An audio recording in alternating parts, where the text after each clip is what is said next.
¿Qué tal, amigos? Muy buenas noches, sean todos ustedes bienvenidos a su programa Noches Teológicas, y el día de hoy estamos transmitiendo desde la Rectoría de Santo Cristo aquí en Celaya, Guanajuato, y nos acompaña de nuevo a cuenta el Padre Sergio Moctezuma. Padre, muchísimas gracias por abrirnos las puertas de su Rectoría para la transmisión de este programa.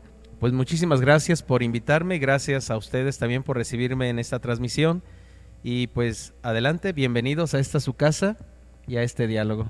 Muy bien, Padre, muchísimas gracias. Y bueno, les pedimos a toda nuestra audiencia que compartan en sus redes sociales este programa, que va a ser muy interesante porque hablaremos del aborto, teniendo en cuenta que en estos últimos años en los tribunales de justicia se ha ido gestando no solamente la aprobación del aborto, sino también con ello lleva la aprobación de la eutanasia, la ideología de género, que estos temas de alguna manera, aunque sean geopolíticos, creo que a la Iglesia pues le interesa abordarlos, sobre todo porque se atenta contra la dignidad de la persona, y ya hay que tener en cuenta que lo que busca, verdad, también la Iglesia pues es defender esta verdad revelada, esta verdad de vida, sobre todo teniendo en cuenta pues que somos criaturas de Dios.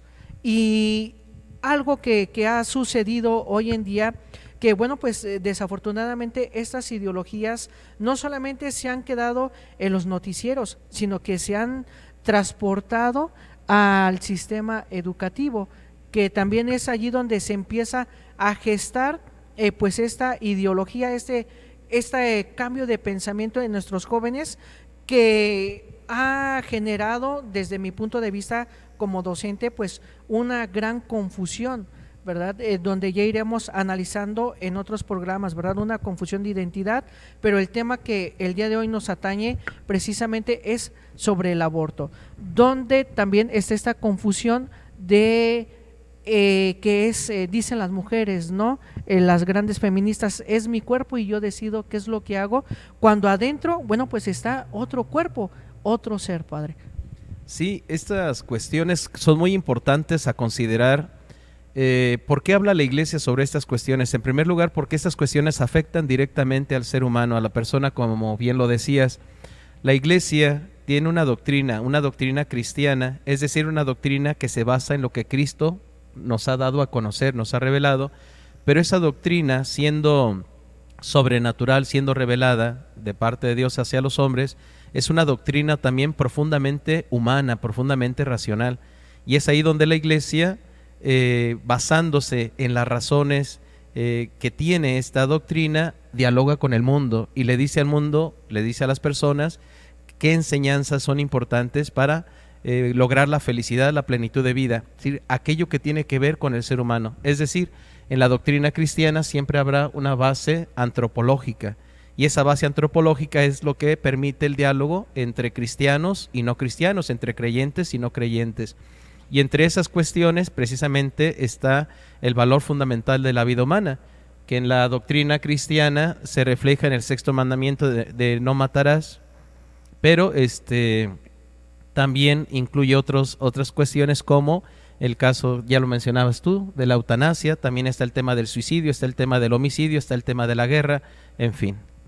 Y que estos temas, Padre, que de alguna manera, por quedar bien a veces con las personas, por no pelear o ir en contra, ¿verdad?, de la sociedad, a veces como laicos, no digo que todos, ¿verdad?, pero quizá algunos no sepamos cómo responder a este cuestionamiento, cómo defender nuestra fe ante este tipo de ataques de ideología. ¿Cómo nosotros como laicos, Padre, podemos subsanar o subsidiar de alguna manera un diálogo con personas que no son creyentes, pero que atacan a la fe con estas nuevas ideas? Sí, en primer lugar yo creo que está el campo de la formación.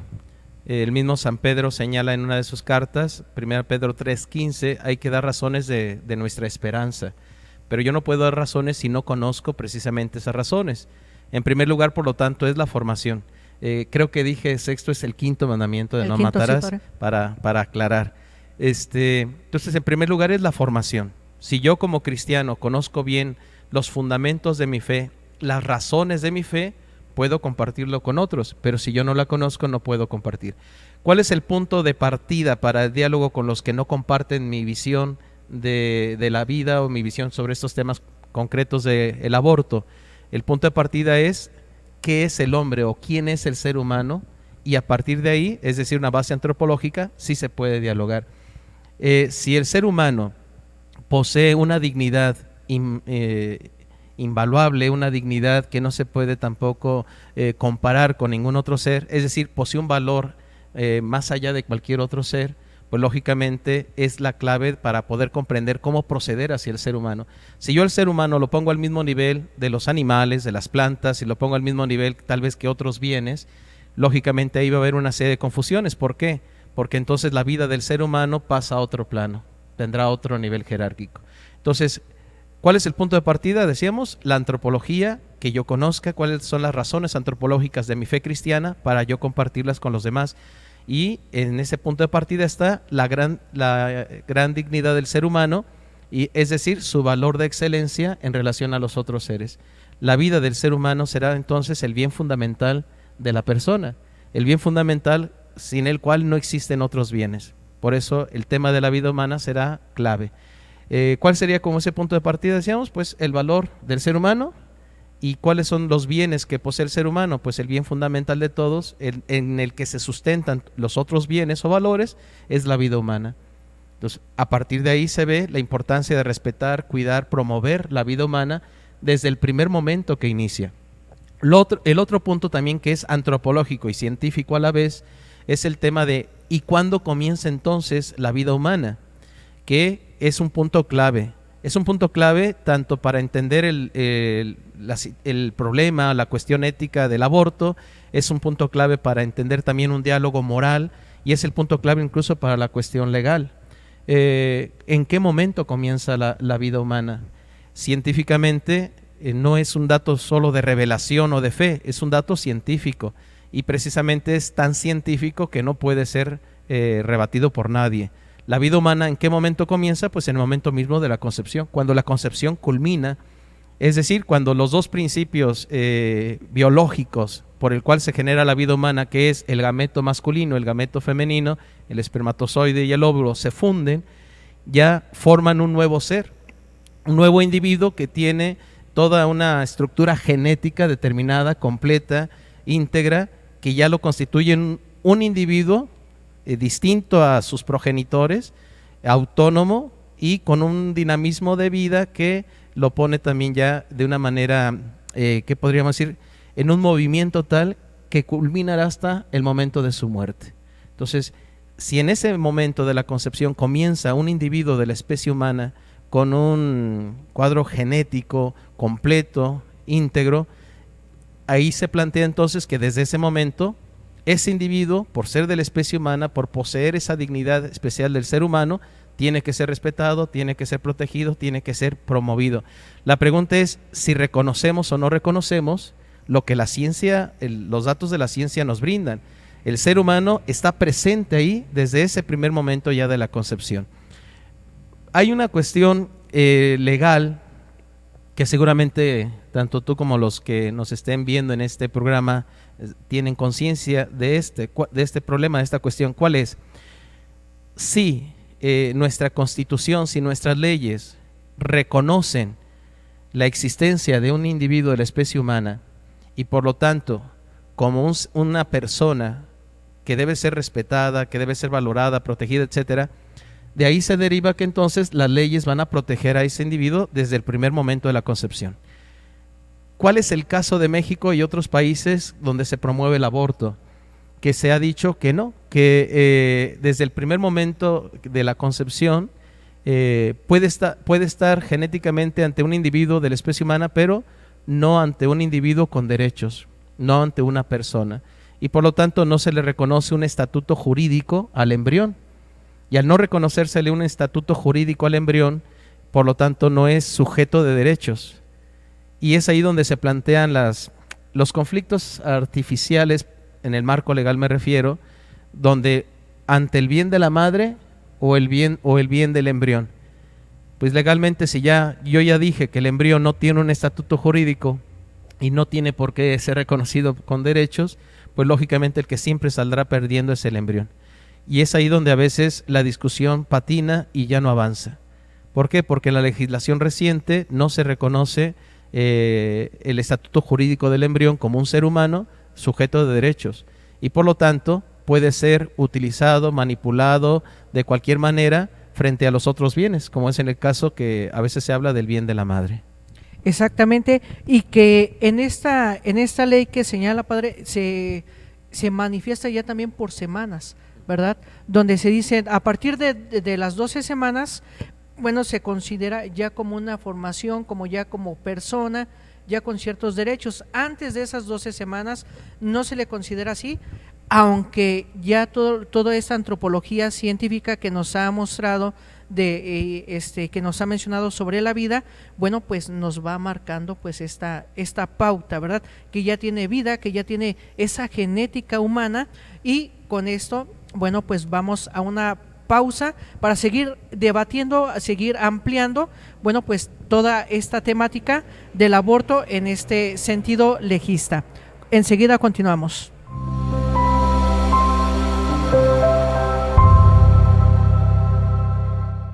Por parte de nuestra diócesis de Celaya, que es un documento muy importante que justamente nos habla de todas estas cuestiones. A compartir algunas experiencias, algunos comentarios sobre este importante documento del Magisterio de la Iglesia.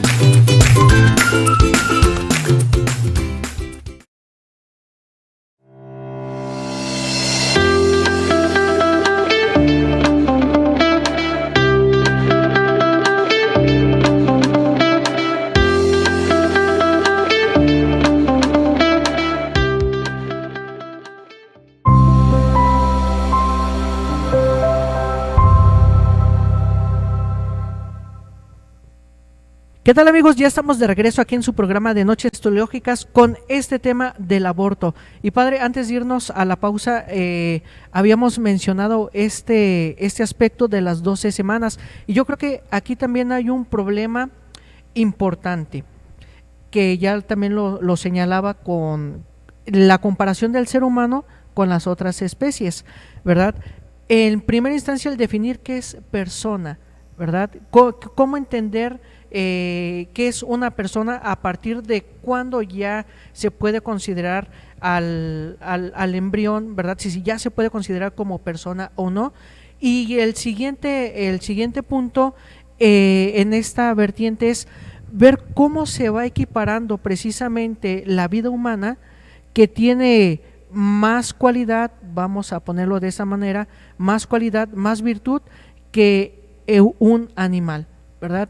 Sí, el animal entendiéndolo como creación también de Dios, creación divina, pero que tiene más peso y más derecho un animal, que también lo comparan desafortunadamente, que no se puede defender, que no puede hacer nada. Igual el embrión, sucede absolutamente lo mismo, no se puede defender, pero a partir de esta cuestión, ¿cómo lo podemos entender nosotros? Hay que recordar que las leyes las elaboramos los hombres, eso es lo primero, ¿no? Entonces, las leyes son convencionales en un cierto orden. ¿A qué me refiero? A que las leyes las elabora el ser humano, la sociedad. Ahora, tienen que ser elaboradas no de una manera arbitraria, tienen que ser elaboradas de una manera racional, es decir, con sustento a verdades objetivas. Por eso también se habla de que las leyes siempre van a ser perfectibles. ¿Por qué? Porque como las leyes se elaboran a partir de un discurso, a partir de una discusión racional en orden a valores o bienes objetivos, pues lógicamente el conocimiento de esos valores, de esos bienes, van a ir avanzando. A veces se mejora, a veces se retrocede, en fin. Entonces, primero recordar esto, las leyes las elaboramos nosotros los hombres, la sociedad, pero tienen que ser elaboradas en algunos fundamentos objetivos reales. En este caso, la pregunta es, ¿la diferencia entre ser humano y persona es una diferencia real, objetiva, o es también más bien formal o convencional?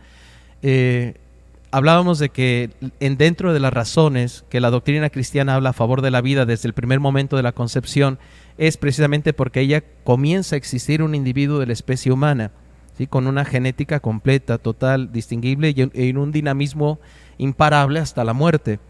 Ahora bien, ¿podemos separar el concepto de ser humano del concepto de persona? Pues formalmente sí, inteligiblemente sí, pero en la realidad no.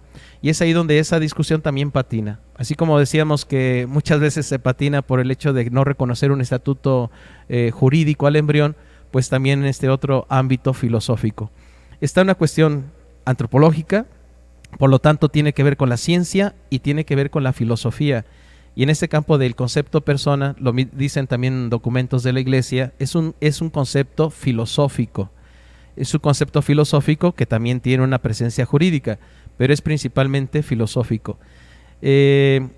Ahí entraríamos en debate qué se define por persona, si es un individuo espiritual con capacidad de relación con los demás, con capacidad de proyectarse en relación con los demás, etcétera. Y en ese sentido dicen, no, el embrión como no tiene esa capacidad de relacionarse conscientemente con los demás, por lo tanto no es persona. ¿Hasta qué momento? A partir de la semana 12, cuando ya está su sistema nervioso, su corazón, etcétera, y ya empieza a tener una cierta capacidad de manifestación, de proyección hacia el exterior con los demás. Sin embargo, viene una pregunta. ¿El ser persona realmente se separa del ser humano? La respuesta es no. Al menos no desde una antropología metafísica, ontológica, realista. El ser humano es persona por el hecho de ser humano, ¿no? El ser persona es un concepto con el cual reconocemos ese gran valor del ser humano, pero no por el hecho de que el embrión no pueda expresarse de diversas maneras como lo estamos haciendo ahorita entre nosotros o con el público, no quiere decir que entonces no tenga el valor que poseemos nosotros. Pero bueno, también dice la Iglesia, aparte del concepto de persona, es si hay la demostración científica de que el ser humano comienza desde la concepción, por ese mismo hecho, aunque no se aceptara el concepto de persona o se tuviera otros conceptos de persona, por el mismo hecho de reconocer que el ser humano comienza a existir como individuo desde el momento de la concepción, ahí, por el valor que posee, tendríamos que darlo todo por protegerlo, por valorarlo, por reconocerlo. Y eso también mencionando con las otras especies vivas, pues así se ha hecho en algunas legislaciones, ¿no? Donde se protegen los huevos de ranas, donde se protegen los huevos de águila, donde se protegen. O sea, si eso lo hacemos con las otras especies, con mayor razón tendríamos que hacerlo con el ser humano, porque científicamente se demuestra que ahí hay un ser humano. El concepto de persona es un concepto filosófico posterior, sí, pero nosotros desde una perspectiva de una antropología realista, el concepto de persona va unido intrínsecamente, esencialmente, al concepto de ser humano, no se pueden separar. Y eso es importante, con esto termino en este punto, porque pensemos en otro extremo, por ejemplo, una persona que queda en estado vegetativo o una persona que pierde todas las facultades de poderse expresar, ¿no? No por el hecho de que quedó todo paralítico en todo su cuerpo, no porque ya está en un estado vegetativo, pierde la categoría, pierde la dignidad de ser persona. ¿Por qué sigue siendo persona si ya no puede razonar, si ya no puede expresarse, si depende de todos, igual por decirlo así como un embrión, ¿no? Sí, claro. Entonces, porque es un ser humano. Y por lo tanto, por el mismo hecho de ser humano, ya posee un valor insigne, que no puede ser manipulado, dañado, asesinado, etcétera, porque estaríamos atacando precisamente a un hermano nuestro. Y si el hombre destruye al mismo hombre, entonces ya nada tiene sentido, ¿no? Exactamente. Y aquí también entra otro problema fundamental, padre, con la decisión, la libertad, ¿no? Aquí también se ha manifestado en estas legislaturas que se han hecho, que se han propuesto, bueno, que todos tienen ese derecho de decidir, ¿verdad? Aunque ya nos ha expuesto un poquito en este bloque, ¿verdad? Que antes de las 12 semanas no tiene, el embrión no puede relacionarse, todavía no está desarrollado, ¿verdad? Pero allí también él maneja una libertad, ¿no? O solamente la libertad reside en este caso de la mujer que lleva en su vientre al embrión. Sí, a lo mejor incluso siendo más estrictos, tendríamos que hablar que incluso el embrión si bien no establece una relación consciente, libre, espiritual, ¿no? En el caso como ya unas personas adultas, Sí, claro. El embrión sí establece una comunicación con la madre. Tanto es así que en el momento mismo de la concepción se modifica el organismo de la madre, todo el plano hormonal, ¿sí? Entonces sí hay una cierta relación, pero bueno, eso sobre todo para la cuestión del concepto de persona que muchos manejan, ¿no? La libertad, hay que ver esto que sí, la Iglesia reconoce la libertad del ser humano. ¿Por qué? Porque Dios así lo ha creado al ser humano libre, es decir, que Él puede hacer de su vida, de su existencia, lo que quiera. Ahora, eso no significa que da lo mismo hacer una cosa que otra, ¿no? Que tenemos libertad para hacer de nuestra vida, de nuestro destino, lo que nosotros queremos, sí, es verdad. Dios ha puesto en las manos del hombre su propio destino. Esa es la libertad, la capacidad de autodeterminarse, ¿no? Pero no es un autodeterminarse de manera arbitraria. Tiene que ser un autodeterminarse, moverse hacia algo que es bueno, hacia algo que verdaderamente me realiza como ser persona y por lo tanto me lleva a la verdadera felicidad. Aquí podríamos, te digo, hay plano antropológico, filosófico, hay plano jurídico, hay plano ético, moral, en fin. Por ejemplo, en el plano ético diríamos, aunque la mujer actúe libremente, no puede dañar a otros. Y eso también tiene manifestaciones jurídicas, ¿no? Es decir, yo soy libre, pero mi libertad también tiene que respetar tu realidad, tu autonomía, tu existencia, tus bienes. Entonces, ante el embrión, si el embrión bien no puede reclamar su libertad, pero sí nosotros tenemos que precisamente hablar por el embrión. Porque es un bien en sí mismo que ya debe ser respetado, como nosotros debemos respetar los bienes de otras personas. Desde esta concepción que ya se está formando pues ya esta creación. Bueno, queridos amigos, no le cambie, quédese con nosotros, vamos a otra pausa, enseguida regresamos.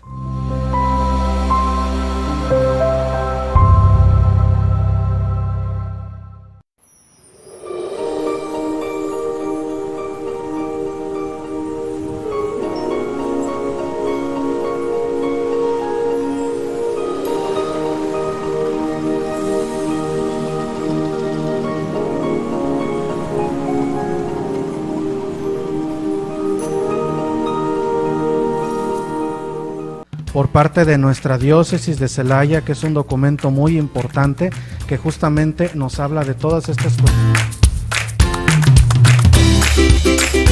A compartir algunas experiencias, algunos comentarios sobre este importante documento del Magisterio de la Iglesia.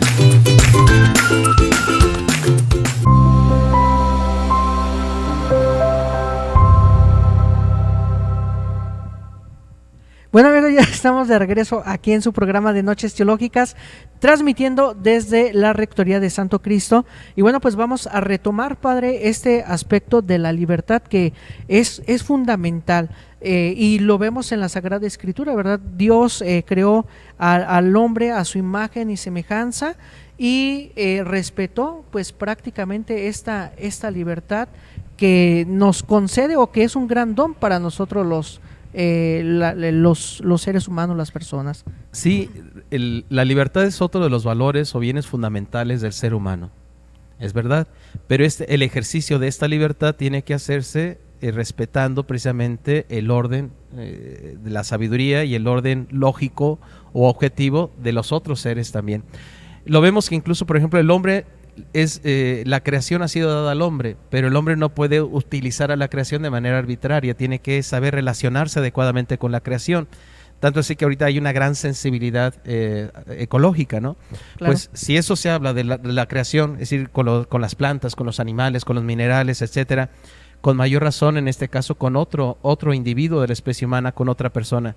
Por eso decíamos, aunque el embrión no puede reclamar sus derechos, o aunque el embrión no puede expresar su reclamo o realizar su libertad frente a lo que el adulto, ya sea la madre, ya sea la sociedad, sí puede hacer.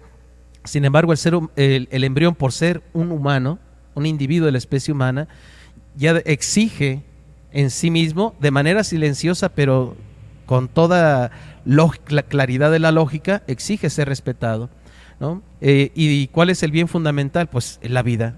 No podemos respetar a otro ser humano si lo matamos, ¿no?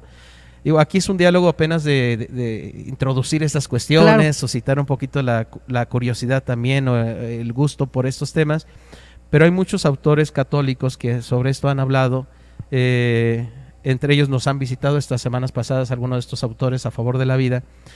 Uno de ellos señala, o sea, yo tengo libertad para hacer con mi cuerpo lo que sea, entre comillas. ¿Por qué? Porque la ley también, por ejemplo, no me permite vender mis riñones, no me permite... los órganos. Entonces, ¿cómo es posible que la ley me permita asesinar a un individuo que está en el cuerpo mío, en el caso de una mujer, en el caso de la madre, pero no me permita vender algún órgano mío, ¿no? No que soy dueño de mi propio cuerpo, en fin. Entonces esa libertad también es relativa. Exacto. Y en el caso del embrión, le decíamos, si reconocemos que el embrión ya es un ser humano, aunque no pueda hablar, igual como le decíamos en el caso de una persona en estado vegetativo, el sentido común nos señala que ella es un ser humano y por lo tanto merece ser respetado, valorado, querido.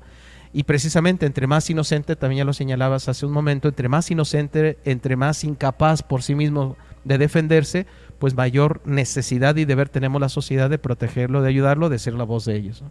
Exactamente, donde creo que en esta parte, con estas nuevas ideologías, en lugar de humanizarnos, creo que nos estamos deshumanizando, ¿verdad?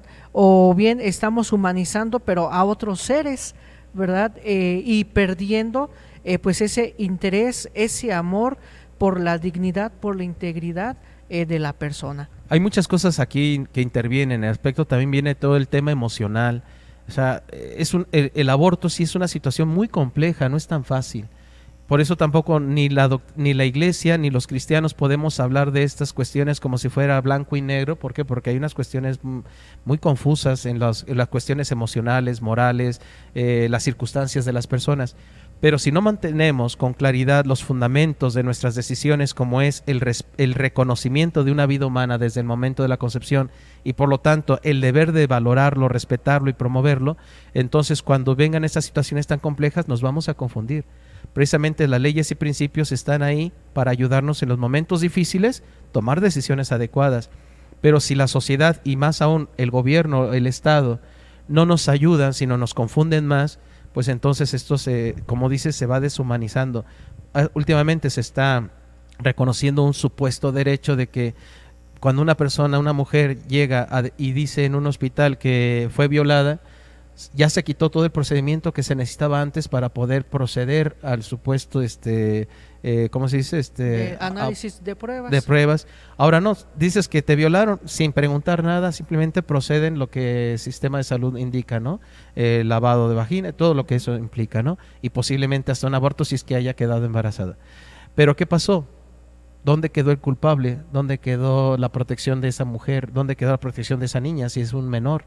En fin, entonces eso sí tendríamos que analizarlo más a profundidad. Y en este caso, padre, usted que, bueno, pues dentro de la diócesis es el penitenciario, ¿verdad? Y que le tocan estas cuestiones, pues graves, se puede decir. Sabemos ya que de entrada el aborto provocado, pues es pecado por atentar contra la vida. ¿Quiénes entran en pecado, padre? ¿Solamente la madre o también los que participan o apoyan a esta decisión? Sí, cuando en la iglesia, en la doctrina cristiana se habla de pecado, hace referencia a que nuestras acciones malas no solo tienen consecuencias directamente en el tiempo presente y en la persona que lo realiza, sino que además afecta al destino eterno de esa persona en su relación con Dios. Por lo tanto, el pecado es cuando yo realizo consciente, libremente, una acción mala y que esa acción mala, por lo tanto, afecta mi relación con Dios. Puede ser un pecado tan grave que llamamos mortal, porque el efecto es que rompe nuestra comunión con Dios y pone en riesgo nuestra salvación eterna, o un pecado que no rompe nuestra comunión con Dios, la afecta, la lastima, pero no la rompe y por lo tanto no pone en riesgo nuestra salvación eterna, y es lo que conocemos con el nombre de pecado venial. Ahora, cuando hablamos de pecado del aborto, es el aborto, es decir, el asesinato, la muerte provocada de forma directa ya sea como fin o como medio, de un ser humano en el vientre materno. Entonces, aborto no nos referimos a la acción física simplemente de que se murió el embrión o se murió el ser humano en el vientre materno, sino que esa muerte ha sido provocada directamente por alguien y ha sido provocada como un fin o como un medio, pero que directamente se provocó por alguien. Y eso es bueno saberlo. ¿Por qué? Porque hay personas que a lo mejor han sufrido un aborto, no provocado, sino sufrido, y ellos no están en pecado, ¿no? En cambio, los que sí la provocan directamente, ellos son los que cometen una acción mala que afecta su relación con Dios y es un pecado. Y es un pecado tan grave que se llama pecado mortal, y no solamente tiene las consecuencias de todo pecado mortal, sino que la Iglesia durante siglos ha manifestado la gravedad tremenda de esta acción, añadiéndole una pena a este pecado, que es la pena de excomunión. Late sentencia, es decir, una ruptura con la comunión de la Iglesia total, que se da por el mismo hecho de haberse efectuado ese pecado. ¿Quiénes entran en ese pecado y quiénes entran en lo que sería la pena de excomunión? El pecado lo comete o cae en pecado tanto la persona que realiza, la madre en este caso, por ejemplo, el aborto, como las personas que directamente intervienen en la realización de lo mismo, ya sean los médicos o ya sean personas, por ejemplo, ya sean los papás o el novio o la persona que presionó o hizo posible que se realizara ese aborto. Entonces, todas las personas que intervienen de manera directa en el aborto, ya sea en la realización misma del aborto o como una causa directa del aborto, estarían cometiendo este pecado.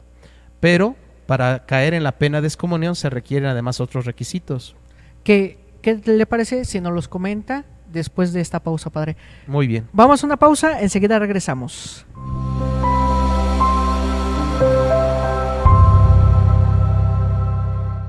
Por parte de nuestra diócesis de Celaya, que es un documento muy importante que justamente nos habla de todas estas cuestiones. A compartir algunas experiencias, algunos comentarios sobre este importante documento del Magisterio de la Iglesia.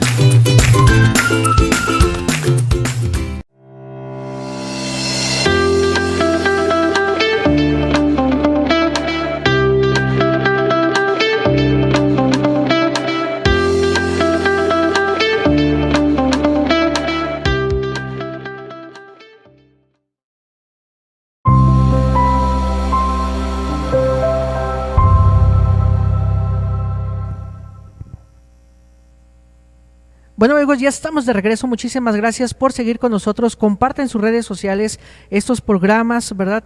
Que a nosotros, bueno, pues nos sirven para conocer nuestra fe, conocer el magisterio, conocer la enseñanza de la Iglesia. Y padre, pues antes de irnos a la pausa, nos iba a hablar de estos requerimientos, ¿verdad? De este pecado que genera, pues bueno, una excomunión.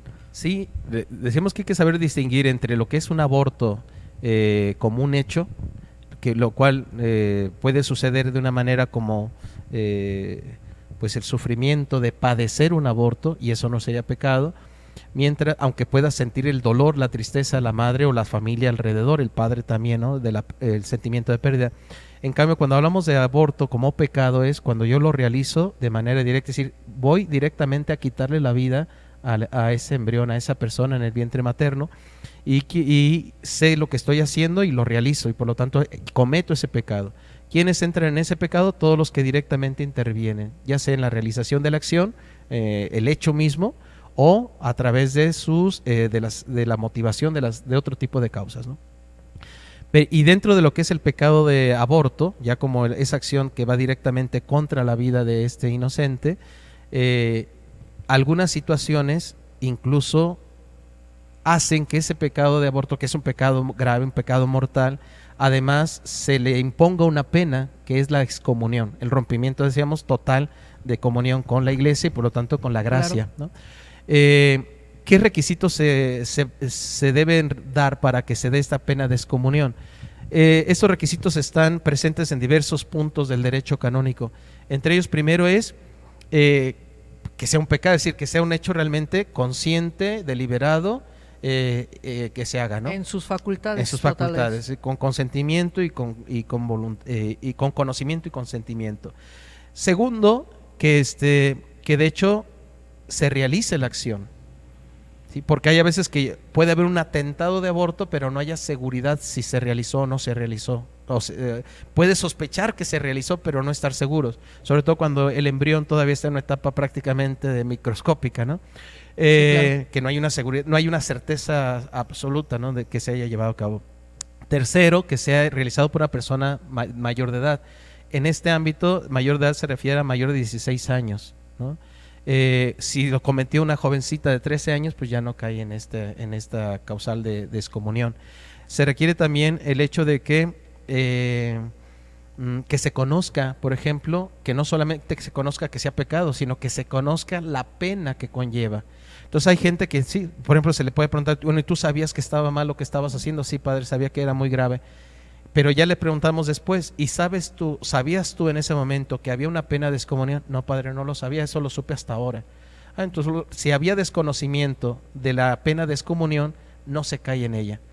Hay algunos principios en el derecho canónico que el desconocimiento de la norma no exime de ella, de su cumplimiento, pero en este caso sí exime el conocimiento de la norma, es decir, de la pena de excomunión, sí exime de esta pena al individuo que la comete. Por lo tanto, es que sea mayor de edad, que de hecho se haya efectuado el aborto, que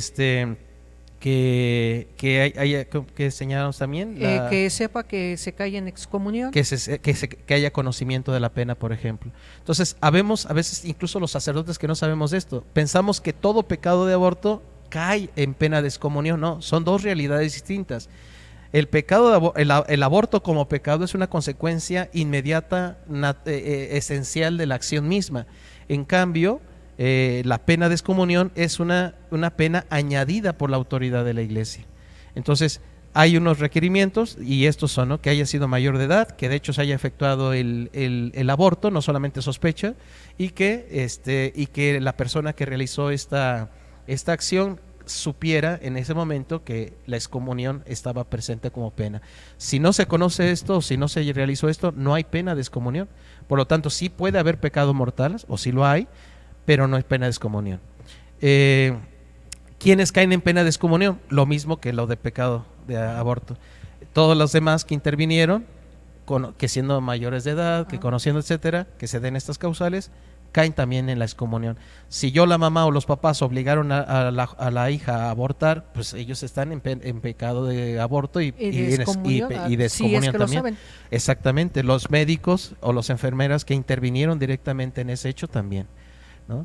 Ahora, alguien que por ejemplo dice, no, es que yo no estaba de acuerdo y le dije, pero me pidió que lo acompañara, bueno, él lo acompaña como una cierta relación de estima, de apoyo, caridad, pero no porque esté de acuerdo en su pecado, al contrario, hasta le dijo que no, pero no le hizo caso. Bueno, no por el hecho de acompañarle quiere decir que ya cometió pecado, ¿no?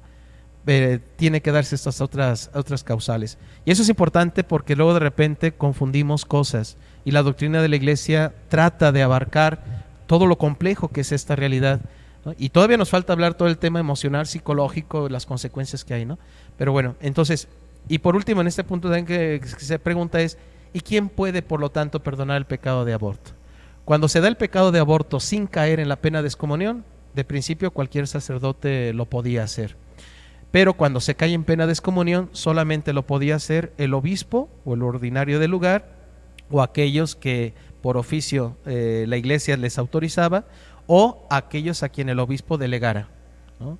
En este caso, por ejemplo, en la situación del penitenciario, no cualquier sacerdote podía perdonar el pecado de aborto que había caído en la pena de excomunión. Sin embargo, a partir de lo que fue el Jubileo de la Misericordia, como fruto de este jubileo, el Papa Francisco concedió a todos los sacerdotes del mundo, quienes estén legítima y válidamente en el ejercicio de su ministerio, la capacidad no solo de perdonar el pecado de aborto, sino también de levantar la pena de excomunión a quien haya caído en esa pena por el aborto causado. Entonces, todos los sacerdotes, ya no hace falta ir al penitenciario para este tema del aborto, todos los sacerdotes podemos no solamente absolver el pecado del aborto, sino levantar la pena de excomunión. Para eso, antes de absolver, hay que escuchar, bueno, ya los sacerdotes saben cómo realizar su ministerio, Claro. hay que realizar la escucha, y a partir de la escucha determinar si se cometió pecado de aborto en primer lugar, segundo, si se cayó en la pena de excomunión. Si el sacerdote en ese diálogo descubre que se dan las dos cosas, antes de absolverle el pecado de aborto, tiene que levantarle la pena. Entonces, hace casi como el levantamiento de pena, haciendo la señal de la cruz, es por la autoridad que me concede la Iglesia, yo te levanto la pena de excomunión en el nombre del Padre, del Hijo y del Espíritu Santo, y luego ya se da la absolución, ¿no? Que es la absolución que conocemos todos cuando nos confesamos. Cuando nos confesamos. Y, por ejemplo, padre, cuando ya se da esta absolución, se levanta la condena de excomunión, el fiel participa ya de ordinario de todos los sacramentos, o hay como una recatequesis o otra catequesis para nueva inserción. Ahí ya depende mucho lo que sería el acompañamiento pastoral. Por ejemplo, y el Papa nos lo ha recordado, cosa que ya también sabemos, a lo mejor por nuestra formación en el seminario o en la formación permanente de la diócesis, pero es un acompañamiento pastoral. Si el feligrés que llega a confesarse de este pecado y que además tenía esta pena, llega ya con la conciencia ya bastante formada, llega ya con el arrepentimiento verdadero, compunción, etcétera, ya no hace falta agravarle más. O sea, lo único que falta es precisamente abrirle las puertas de la gracia y darle el abrazo del Padre, ¿no? No del Padre sacerdote, del Padre Dios. Exactamente. ¿no? El Padre sacerdote, recibirlo en la comunión con Dios. Ya no hace falta más. Ahora, si alguna vez, por ejemplo, en esa confesión, el sacerdote en la prudencia pastoral ve que hace falta a lo mejor motivar más la conciencia de la gravedad de lo sucedido o mover un poco más al arrepentimiento, pues con cierta prudencia lo puede hacer. Y tercero, yo creo que lo que tú señalas sería muy importante. Creo que es difícil que se dé en la práctica, pero debería, yo creo que darse, que es un acompañamiento a la persona. El acompañamiento a la persona que ha abortado no solamente es el sacerdote como pastor y posterior a la confesión, que sí sería muy importante. Bueno, vamos a platicar y vamos a ayudarte porque ya se te abrieron las puertas de la gracia, se te recibió nuevamente el gran banquete de bodas, ¿no? Que es la iglesia, la Eucaristía, tal. Pero viene todo el asunto personal de las emociones, de la historia, de la vida que tiene que reconstruir nuevamente, ¿no? Y en ese sentido necesita un acompañamiento. ¿Lo puede dar el sacerdote? Sí, pero hay algo en la iglesia que se llama pastoral familiar y pastoral de la vida. Entonces, la estructura diocesana tiene que considerar esto de un acompañamiento a estas personas y a estas familias que han vivido ya sea el drama del aborto o el pecado del aborto, dependiendo de la situación, y acompañarlos, pero es la pastoral familiar, la pastoral de la vida en la diócesis los que brindarían este acompañamiento. Y que bueno, pues al menos aquí en nuestra diócesis de Celaya, pues este acompañamiento lo podemos encontrar en la Rectoría del Señor de la Piedad, ¿verdad? Con el Padre Rubén, donde si alguno de ustedes que nos está escuchando desconocía esta situación y a lo mejor sufrió precisamente estas cuestiones del aborto, bueno, pues allí en Leandro Valle, ¿verdad? 422 en el Templo de la Piedad está precisamente el Padre Rubén encargado de la dimensión de esta pastoral de pastor vida. De la vida, que tiene todo un equipo de apoyo. Ahora, también si no pueden venir hasta Celaya o ir al Padre, primero acérquense también a su parroquia.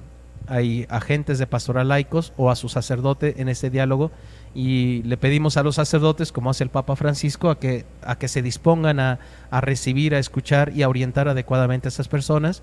Y los que estén en la posibilidad de buscar al Padre Rubén, adelante, porque es el que está al frente de esta pastoral diocesana. Con todo su equipo de psicólogos, terapeutas, ¿verdad? Acompañamiento espiritual, bueno, pues para todos nosotros. Padre, pues muchísimas gracias por brindarnos este tiempo, compartirnos un poco de este tema del aborto, teniendo en cuenta que también usted participó o formaba parte de la pastoral de vida. La pastoral familiar y también colaboró en la pastoral de la vida, y ahora pues solo como penitenciario. ¿Verdad? Que no es nada fácil, me imagino, ¿verdad? El cargo, pero que bueno, pues los consejos, las palabras de aliento que les da a los fieles o que nos da a todos nosotros, bueno, pues nos sirven, ¿no? Nos motivan para seguir creciendo y madurar pues nuestra fe, Padre. Pues muchísimas gracias a ti y a todos por esta oportunidad de compartir algo tan importante. Digo, solamente es una introducción, un diálogo. Claro. Y ojalá que esto sirva para acercarse más al conocimiento de la doctrina cristiana en torno a la vida, desde su inicio hasta su ocaso, y sobre todo que también haya ese acercamiento a las personas que sufren esta realidad del aborto, o aquellas que han vivido el aborto tal vez inconscientemente, pero que ahora sienten las consecuencias morales, espirituales, y necesitan regresar a casa. Los esperamos nuevamente en casa, ¿no? Exactamente, ¿no? Con esta parábola del hijo pródigo, ¿verdad? Que esta misericordia, este amor infinito de Dios hacia todos nosotros, pues nunca se va a acabar. Padre, y antes de irnos, por favor, recuérdenos horarios de misa, horarios de oficina, si quieren confesarse, Bien, ¿a qué hora lo podemos encontrar? En la cuestión de penitenciario, en el servicio como penitenciario, estoy yendo a catedral los miércoles, jueves y viernes de 11 de la mañana a 1 de la tarde. Cuando hay una situación especial, pues no voy, pero habitualmente ese es el horario, miércoles, jueves y viernes, de 11 de la mañana a 1 de la tarde, para la confesión, no precisamente para dirección espiritual, sino solo para la confesión. Pero están ahí hermanos sacerdotes en catedral brindando ese acompañamiento en las oficinas. Aquí en el templo, la Rectoría de Santo Cristo, tenemos el servicio de las misas diaria a las 7 de la noche, a excepción del miércoles, que es en la mañana a las 8 de la mañana. Y los sábados también tenemos el servicio, la misa en la mañana a las 8 de la mañana y a las 7 de la noche. Y el domingo, pues las 4 misas ordinarias del domingo, que es a las 8 de la mañana, 10 de la mañana, 12 del mediodía y a 7 de la noche. El horario del templo, como es una rectoría, pues no tiene el mismo horario de una parroquia con muchas actividades. Es prácticamente de todos los días, de 10 de la mañana a 1 de la tarde y de 5 de la tarde a 8 de la noche, a excepción de domingos y sábados, que se abre desde las 8 de la mañana.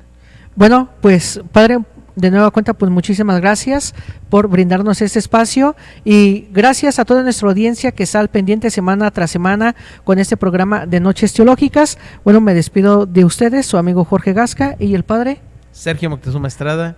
Muchas bendiciones para todos ustedes. Nos vemos en nuestra próxima emisión.